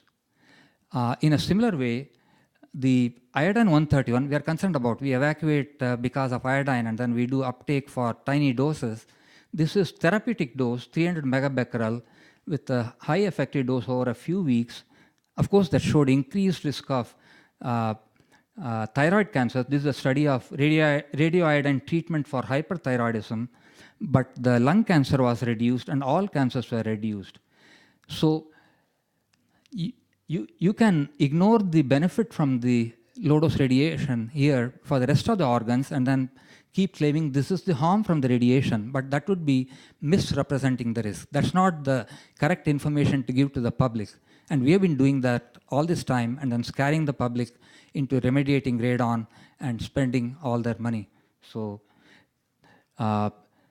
this is actually, you should look at the entire human being, not just one aspect of it. It's like your kids go playing soccer and come back with a few bruises now and then. You say, oh gosh, that's the effect of playing soccer. And then you say, no, you cannot play soccer. And you'll have more obesity. They'll watch TV and they'll have more obesity and they'll be more sick as they grow. Okay, so, well, it's obvious what's supported by evidence. And so now, because of the concerns about low-dose radiation, ALARA, it blocked the study of radiation hormesis when it was proposed by Professor Lucky in 1980, and that would have led to 20% reduction of cancers, which we don't have. And considering the cancer rates that's there worldwide, we can attribute LNT model for 2 million cancer deaths per year in the present day. And it has also impacted Alzheimer's disease. The low-dose radiation was proposed as prevention of and treatment of Alzheimer's disease by Kojima in 1997, and I examined more evidence following that time and then published recommending doing the same, but no clinical trials yet because of the LNT model. And the recent case reports are promising, and you can see Jerry Cutler's poster and his presentation a bit later. So how do you protect radiation at low doses? The authority to protect health by regulation was given to, authority was given to Atomic Energy Commission to regulate radiation to protect health or minimize danger. But there is no danger from low levels of radiation. So, this authority was inherited by EPA and NRC. So EPA and NRC do not have authority to regulate low radiation doses. So those regulations are not legal, and if you are supporting it by asking them to do it, you are giving the illegal advice. Low dose radiation is like medicine. It should be considered not as a poison but as a medicine, because low doses actually prevent diseases, and it should be regulated to prevent the harm from an overdose. We obviously don't want anybody to have an overdose. And dose rate does matter. 1 caplet per day times 100 days is not equal to 100 caplets at one time. If your study indicates otherwise, your study is likely wrong. Now, for the dose limits, you can, what I'm suggesting is, based on the atomic bomb survivor data, about 10 centigrade acute dose would be completely well below the threshold dose, because threshold dose is about 70 centigrade. And therefore, the suggested dose guidance I'm saying is 10 centigrade for acute exposure, because this is not a dose limit. This is not a dose limit, I repeat. Because it will be in the hormetic zone, and the guidance will be not to exceed this by a big amount. Like in medicine, you ask to take 2 tablets, don't take 10 or 20 tablets. And for chronic exposures, you want a number, so I'm just giving it to you from this study. The Canadian TB patient's threshold dose of 1 gray is observed for 3 years of exposure, and that 30 centigrade per year, this 1 gray cancer risk increases, breast cancer risk. Using a safety factor of 3, you can say 10 centigrade per year as a guidance dose. That's not a, okay.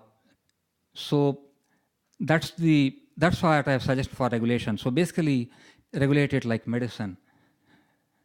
Now, the impact of this new paradigm would be it will enable study of low-dose radiation for controlling cancer and non-cancer diseases, improving health, diseases like Alzheimer's, reduce concerns regarding nuclear power. It will result in renaissance of nuclear power and an era of prosperity worldwide, including developing countries which need the energy. It will avoid casualties due to unsafe energy sources like natural gas, eliminate panic evacuations for nuclear events like Fukushima, eliminate concerns regarding diagnostic imaging and ensure quality images, and reduce regulatory costs for all users of radiation. And summary, I'll let you read the summary. And the current paradigm does not help. It actually does not improve health or prosperity. It will cause panic evacuations. It increases costs. So we should abandon the current paradigm and adopt the new paradigm promptly. There's no need for delay. Thank you.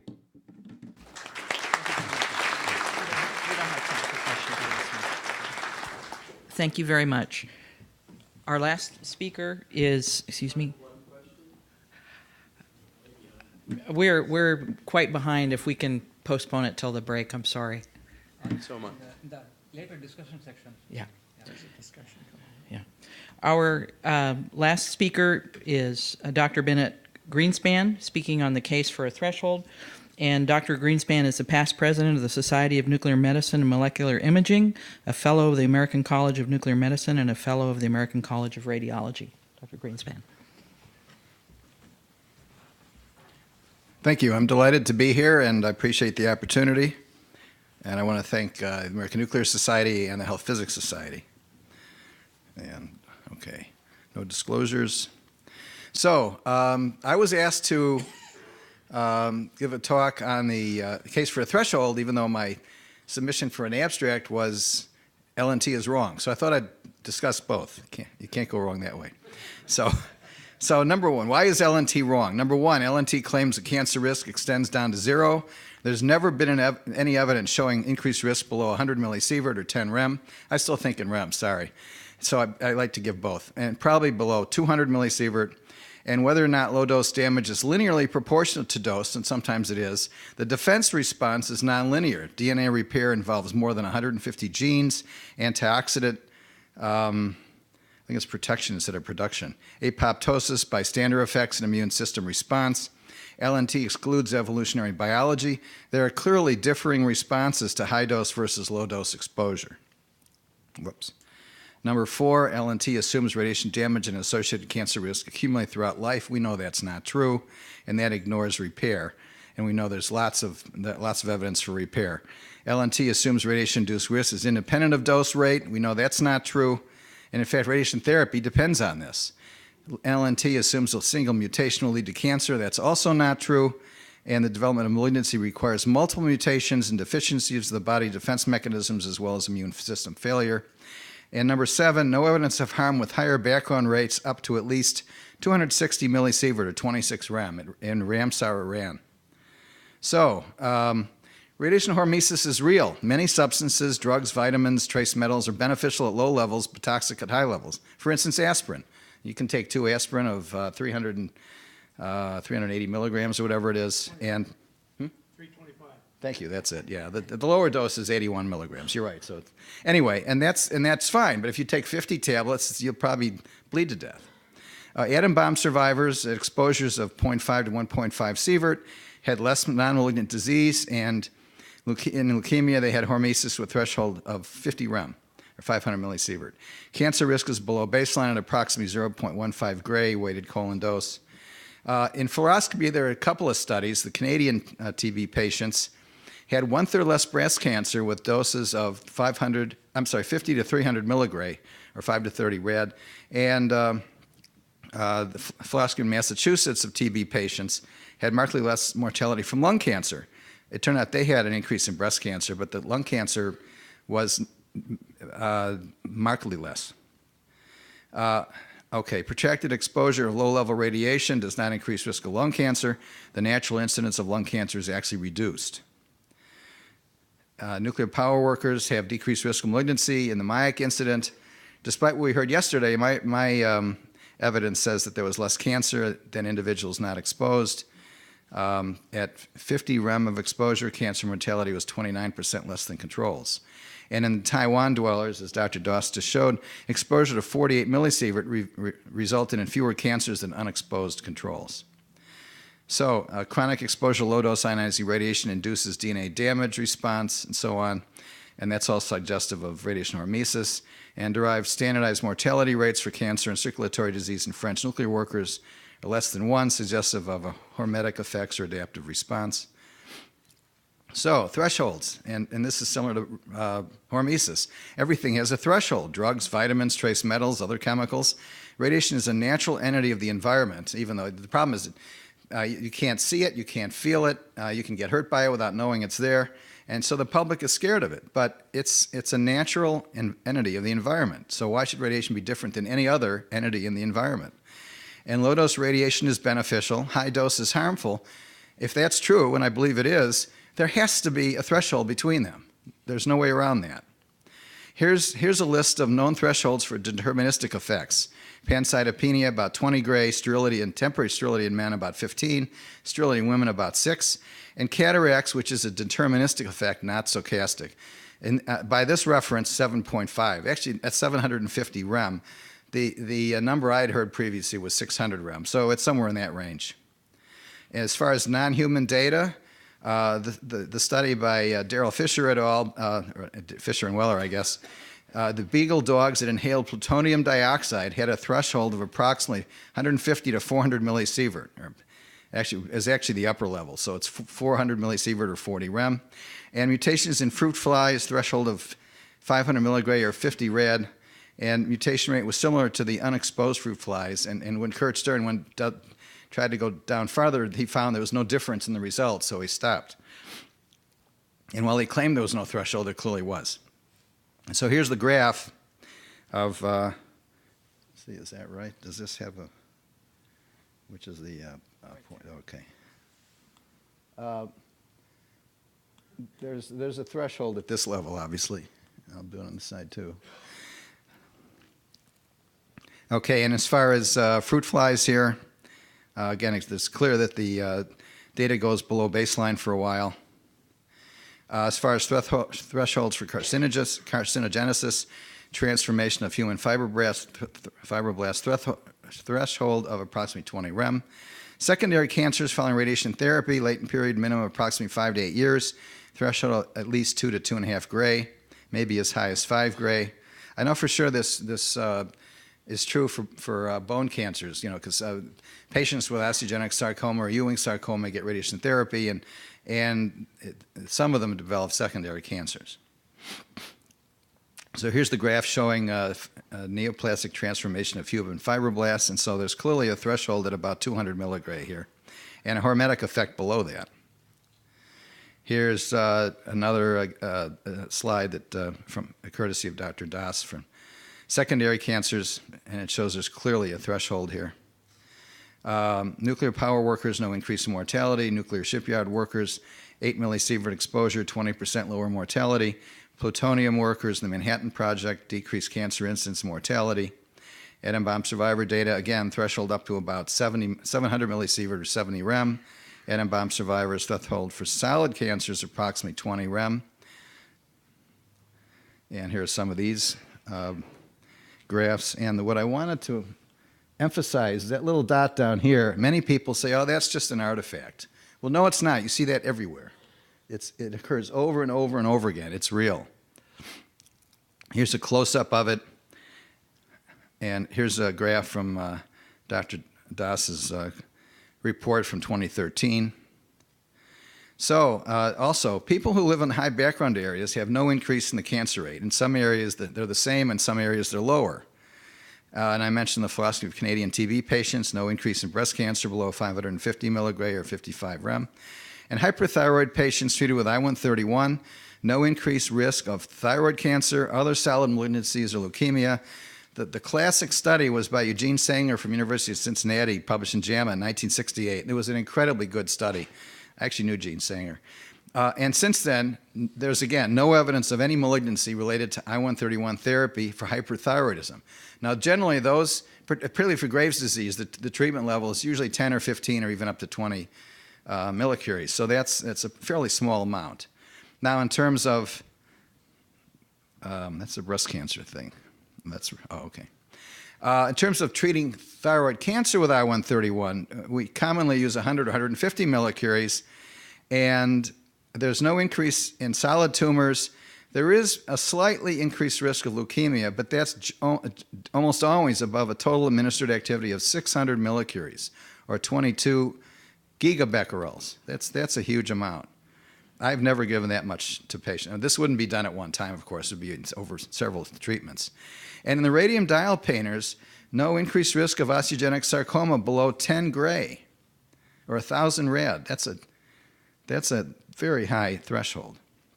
Yeah, sorry, this is blurry. I'll try to fix that. But and Dr. Das just showed this also. So conclusions. How am I doing on time? Good. Awesome. Good. General principles. Behavior of radiation as a toxic substance. With low dose, it's not even toxic, is similar to other toxic substances like aspirin. Aspirin isn't toxic at low dose either, obviously. Low dose radiation is beneficial and high dose is harmful. Therefore, a threshold between them must exist. Thresholds for deterministic effects are known, I should say well known. Thresholds for development of carcinogenesis are identified. Different tumors exhibit different thresholds. Thresholds in humans probably range from 0.15 to 0.7 millisievert, or 15 to 70 rem. That's my best guess at the moment. And it appears reasonable that all low-dose radiation effects have a threshold. So there are two more conclusions I should have put in here. Number one, our definition of low dose is below 10 rem. So an LNT refers to low dose, but there's a huge disconnect here because there's no effect below 10 rem. Above 10 rem, you start getting this hormetic effect, and then you get a threshold, and then above that, you have a linear response. Well, that's fine, but that's not the low-dose range. It's linear up there. That's above the threshold, so it's linear, but it's above the thresholds. It's not in the LNT dose range. And then the other conclusion relating to this comment is that I propose a new unified field theory of low-dose radiation effects, which is they all have a threshold. Thank you.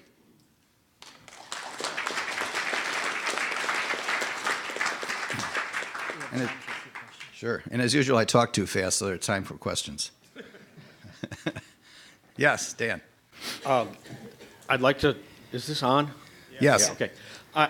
If you'd show your slide on the Beagle data where you claim there's a threshold, I'd like to point out that that paper has been superseded by Park et al. 2012, and the reason you think there's a threshold there is there was a very unhealthy control group that happened to have 3 osteosarcomas in 20 dogs in the control group.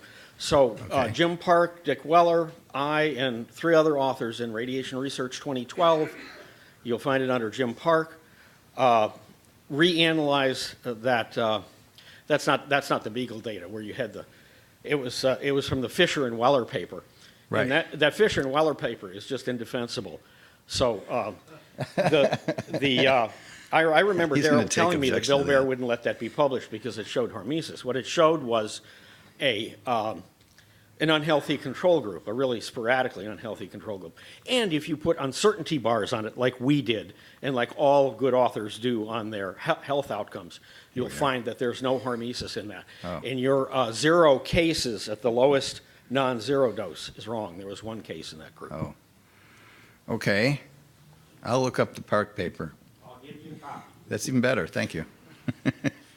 Okay, yes. Yeah, I just want to add, the reason that radiation is now no different from any kind of toxin has not to do with radiation or the various toxins, but it has to do with natural selection. That is, what is the most toxic element in the world? It's oxygen. That's right. Right? And the reason we're all here is because we've developed defenses against the most toxic element in the world. And it has to do with natural selection. There may have been all kinds of critters that arose, and they're extinct now. So the thing that makes all of this subject to hormesis, or at least thresholds, has to do with natural selection and evolution. I agree. Thank you. Yes. I agree as well. One comment and one question and a query. The comment was, I certainly belong to the generation where my mother was very impressed that she could see that my shoes fitted properly, and we all went along and saw this marvelous device, and it was a comment, and it was the family thought it was a privilege and a big advance to go there. But I know of nobody Yes. who's had trouble with their feet as a result of that, Me nor neither. do I believe that there is. Does anybody know of any evidence that those fluoroscopic shoe diagnostic thing actually caused any problems? I'm not aware of any. Actually, I do remember seeing one of those myself as a little kid, like around 5 years old or so. Anyway, yes. I mean, I think there were real questions as to whether the X-rays were monitored properly. Of course not. The second comment is, if you have a safety situation where you have something like the precautionary principle, which is exciting the public, and then you have a very large number of agencies, which there are in this area, then the agencies compete with one another, it seems to me, as to whether they can be more careful with the public than the others. And this has become a race to the bottom. So it seems to me that the number of agencies has actually made this worse than in other areas, perhaps. And my final comment is much wider to many things that we have seen. I'm a physicist in particle physics, and I'm impressed by results with 4 and 5 standard deviations. And if they don't have that sort of significance, they tend to get thrown out by the periodicals. Well, that would put the periodicals in many branches of medicine and environmental science out of business, I suspect, because no results would be publishable. But it is true that if you have a curve, if you have some data points with 2 standard deviation error bars on them, you expect 1 in 20 of them to miss. Yes, that's right. And in fact, if you look at many of the things which are presented to us as definite statements, they don't pass that test. Okay. And, Okay, we should let the next person go. Thank you. Yeah, I just wanted to ask about the Mayak and Techna River data, because yesterday we heard a little bit of a different story. Where's my Mayak Yes. people here? Yeah, I was going to address that during the panel discussion. Okay. Yeah, let's All right, do I'll that. save it for then. All right. Good. Thank you. Okay, one last one. Norm Dyer, comment on risk benefit and advantage I think we have to take into consideration and in relationship to Darrell's talk. You can make a calculation, which I'd be willing to show anyone, that sleeping with your significant other in a double bed will give you about 0.1 millisievert per year. And if you sleep in twin beds, you don't get that. So you're better off with a single bed. By the way, I should have mentioned I'm a radiologist and nuclear medicine physician, so I certainly am well aware of the benefit of medical diagnostic tests, and the benefits far outweigh any potential risk. All right, I guess that's up to you to quit here. Thank you very much. I would say take it out in the hallway. It's time for a break. So come back precisely no later than 3:30 plus or minus .001 minutes. Thank you.